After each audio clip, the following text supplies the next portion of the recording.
Hey friends, hope you're doing well. Thanks for showing up for the daily group time.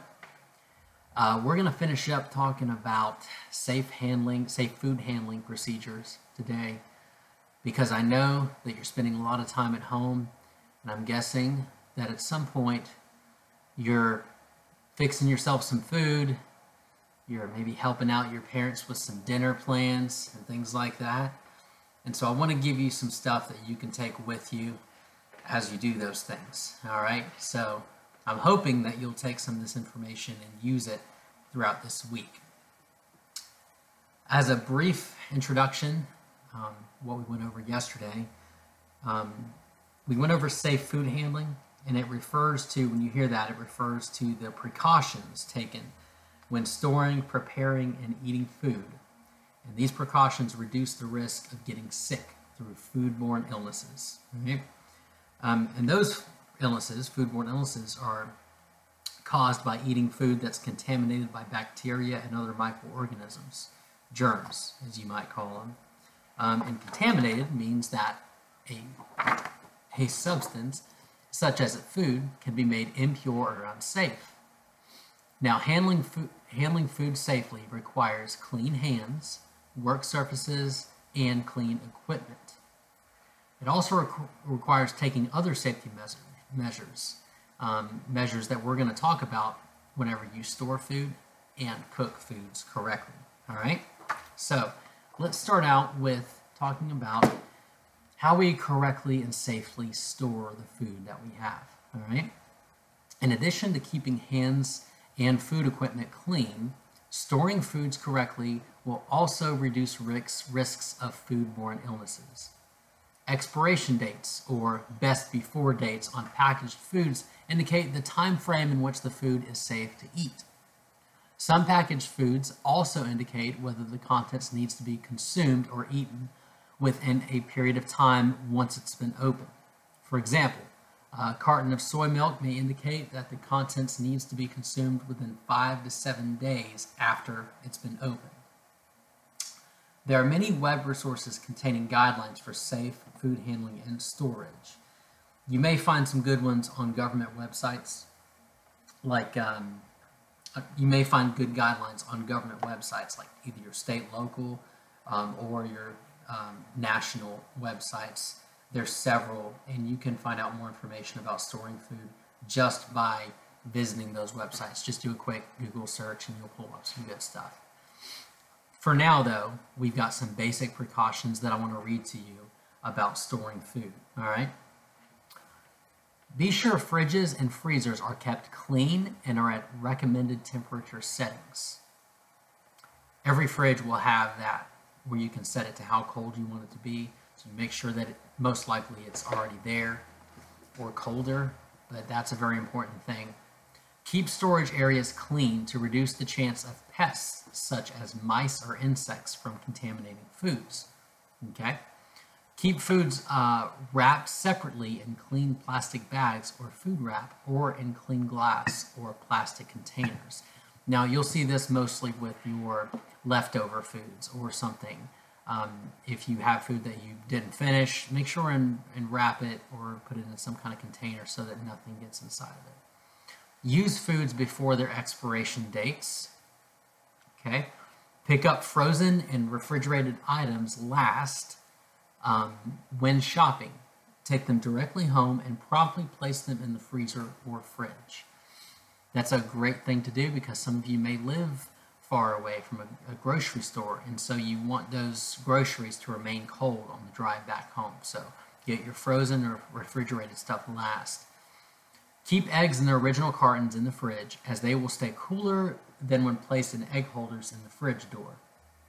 Place cooked leftovers immediately in separate small clean containers or food wrap, then refrigerate promptly. Small containers ensure that the food cools quickly, which reduces the growth of bacteria.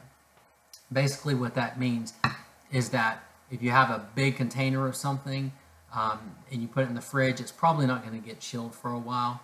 But if you divide that thing up and put it into smaller containers, it's going to get chilled quicker, which is going to lessen the chances of it being contaminated by bacteria. Oh, I already did that one. Eat leftovers within 2 or 3 days. Dispose of leftovers after 3 days. All right, this one is one that several people may not follow. I know in my household, growing up, and even these days, sometimes it's hard to do that because you want to keep it, but you have to make sure that safety is first. So according to our curriculum here, it says 2 to 3 days. So keep that in mind. I'm sure everything's a little bit different too, depending on what it is. Most fruits and vegetables require refrigeration, except potatoes, onions, garlic, and bananas. Now, there are some potatoes that do not require refrigeration. There are some onions that do not. So check on more information on that. And bananas, they require refrigeration as well. I'm sorry, bananas do not require refrigeration. Some fruits, such as apricots, plums, nectarines, and peaches, need to ripen at room temperature before being refrigerated. Okay, so if you go and buy apricots or plums or anything like that, it needs to stay out of the refrigerator to ripen, and then once it's ripe, then you can put it in the refrigerator and it will keep for a while. All right, the next thing that we're going to talk about is cooking. Okay, so we've talked about how you store things properly. I know that one of your health sciences projects, to go back to storing for one moment, is to write a paragraph. Now, you have 3 options for your health sciences project for this month. One of them is to write a paragraph about why food refrigeration is important. You can find that out by doing a quick search online. And then giving me 5 items that are currently in a refrigerator, so writing those out or typing them out, putting a picture of what it looks like, and then just giving me 1 to 2 sentences information about how long it lasts in the refrigerator and just what you may want to know so that it does not go bad. All right, so for instance, what I just talked about, plums. All right, so plums, once they ripen, then they go in the refrigerator. If you use plums, tell me how long they last in the refrigerator once they're ripe. Just some basic information. This particular report is meant for you to take some practical life applications with you as you live your life and as you eat. So choose 5 items that are going to be available. You can provide a little bit of information for. That's all written down in the guidelines. I just wanted to say that. All right, let's talk about cooking. Many foods require thorough cooking in order to kill harmful bacteria present in them. The foods requiring special cooking attention are meat, poultry, which is another way of saying chicken, eggs, and fish, because certain harmful bacteria commonly thrive in these foods. Poultry is chicken, it's also turkey and things like that. So fish can harbor many bacteria that live right on the fish or caught. Fish can harbor many bacteria that live right on the fish or that caught fish pick up from ice and storage containers before arriving at the dinner table. What that basically means is the bacteria could already be in the fish, or it could get on top of the fish whenever the fish is carried from one place to another. As mentioned in the last group time, salmonella often contaminate eggs and poultry. E. coli, which is a type of bacteria found in the intestines of humans, can be found in meats, such as ground beef. However, E. coli can also contaminate water supplies, vegetables, and many other foods. Thorough cooking will destroy E. coli as well as salmonella. Now, something about this, it mentioned that E. coli could get into water supply. Well, that did happen. In 2000, several people died and many became ill from an E. coli contamination in the water supply in Walkerton, Ontario, Canada. In 2006, several people died and many became ill from an E. coli contamination of spinach in the U.S. So E. coli is something, it said mostly found in ground beef, but it was in spinach and it was in water in these 2 different instances. Many people died from it. So we always need to be careful and follow procedures for cooking food. It's very, very important that we follow the directions on the recipes for that. And we're about to get into that. So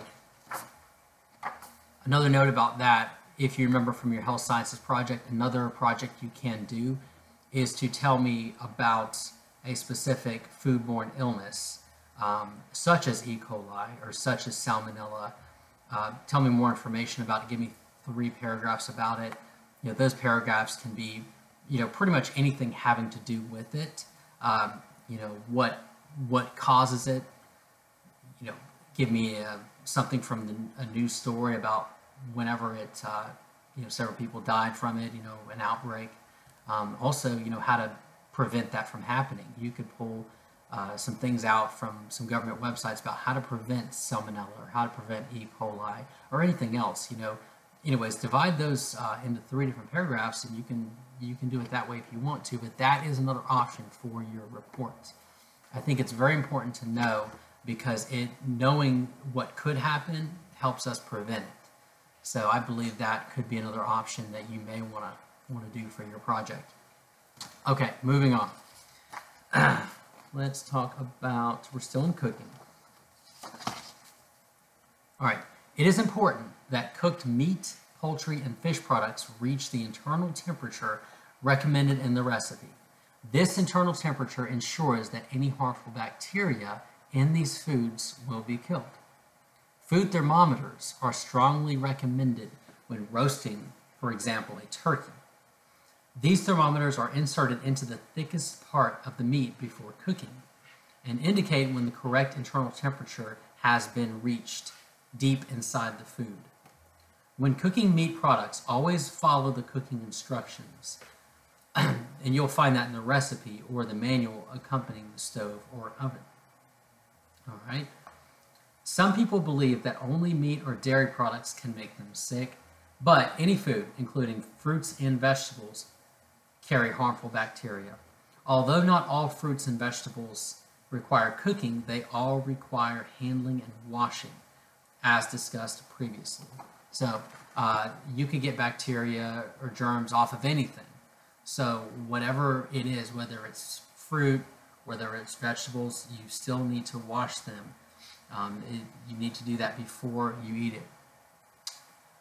Using a microwave oven, so a microwave, for defrosting, cooking, and reheating food requires carefully following the instructions in the manual that accompany the microwave. Since microwaves can heat foods unevenly, it is important to heat or cook foods for a sufficient length of time just to make sure that all the bacteria is killed. Okay, so bacteria is killed by high temperatures. And so it's important whenever you're heating something in the stove or in the microwave or on the stove or in the oven, you follow the proper temperature that's needed for that item. And it'll tell you in the recipe. Because, why? Because it kills the harmful bacteria that's in there. So, it's important to cook these things cook bacteria out of meat, but what about people who eat sushi? Are they hurting themselves by eating sushi? Well, let's find out. Some may wonder how people can eat raw fish in popular Japanese dishes such as sushi, which are small servings of rice, topped or filled with raw fish and other food items. The fish used in sushi is not the same fish one can buy at the local supermarket. Sushi requires what is referred to as sushi quality fish, which is high quality fish that has been carefully handled according to specific regulations from the time it's caught to the time it's served. Even so, it is recommended that raw fish not be consumed by persons with weakened immune systems or by women who are pregnant, and that reduces the risks of the weakened immune system getting sick or the pregnancy harming the developing fetus.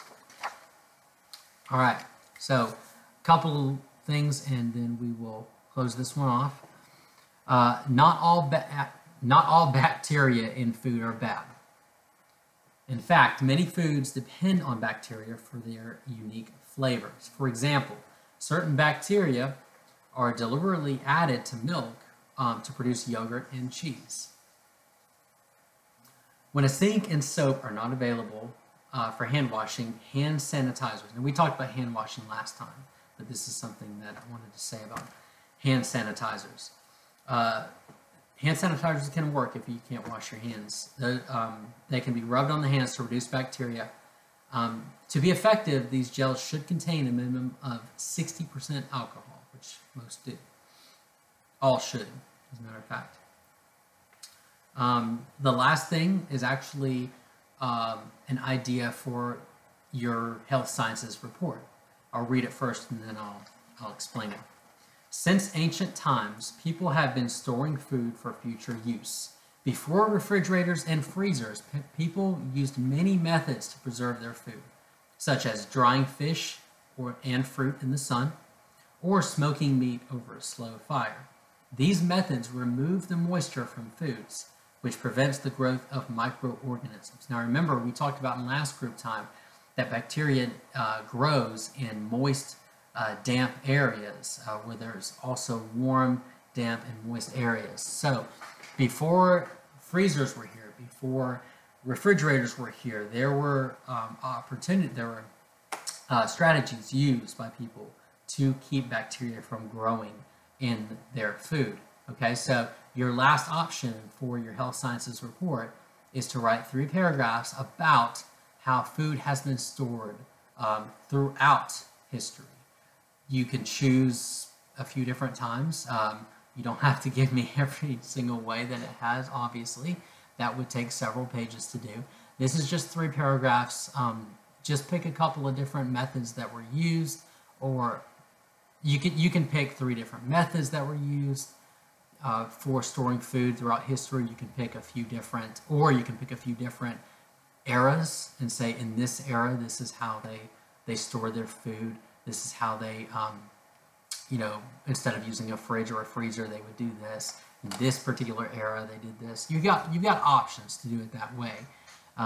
What I would like to see is 3 paragraphs on that, and you can even include how we do it today. Give us a little more information about that. But I would like for each paragraph to be about something different, either a different era or a different method of storing food. Make it something very interesting, something that people would want to know, because if you're ever out camping or something and you have food and you have meat, or you need to store something, you don't have a refrigerator with you, these are things that people use now if they go on very long camping trips. These could be primitive ideas for surviving in the wild. So make it creative, make it informative, make it really interesting. That's your final option for health sciences report. Okay, so with those reports, if you need any help, feel free to reach out. Have your parents reach out to me on Hi Mom or a text message, and I'd be glad to either text back, email back, or even if you guys want to get on a call and just talk about it, we can do that too. Anyways, that's all I have. So hopefully this has given you some basic information about why it's important to properly handle food while we're preparing food, while we're eating food, while we're storing food, and while we're cooking food. Okay. I wish that we could have done this more in the classroom. I would have had some activities for us to do that you guys could have seen. This was today just for information, and yesterday just for some information. But like I said, we may end up doing some activities that have to do with this too. If we cook food in the class in the future, we'll be sure to bring these back out and discuss them. Okay? Okay, that's it for today. I hope you guys have a great rest of your day. Thank you.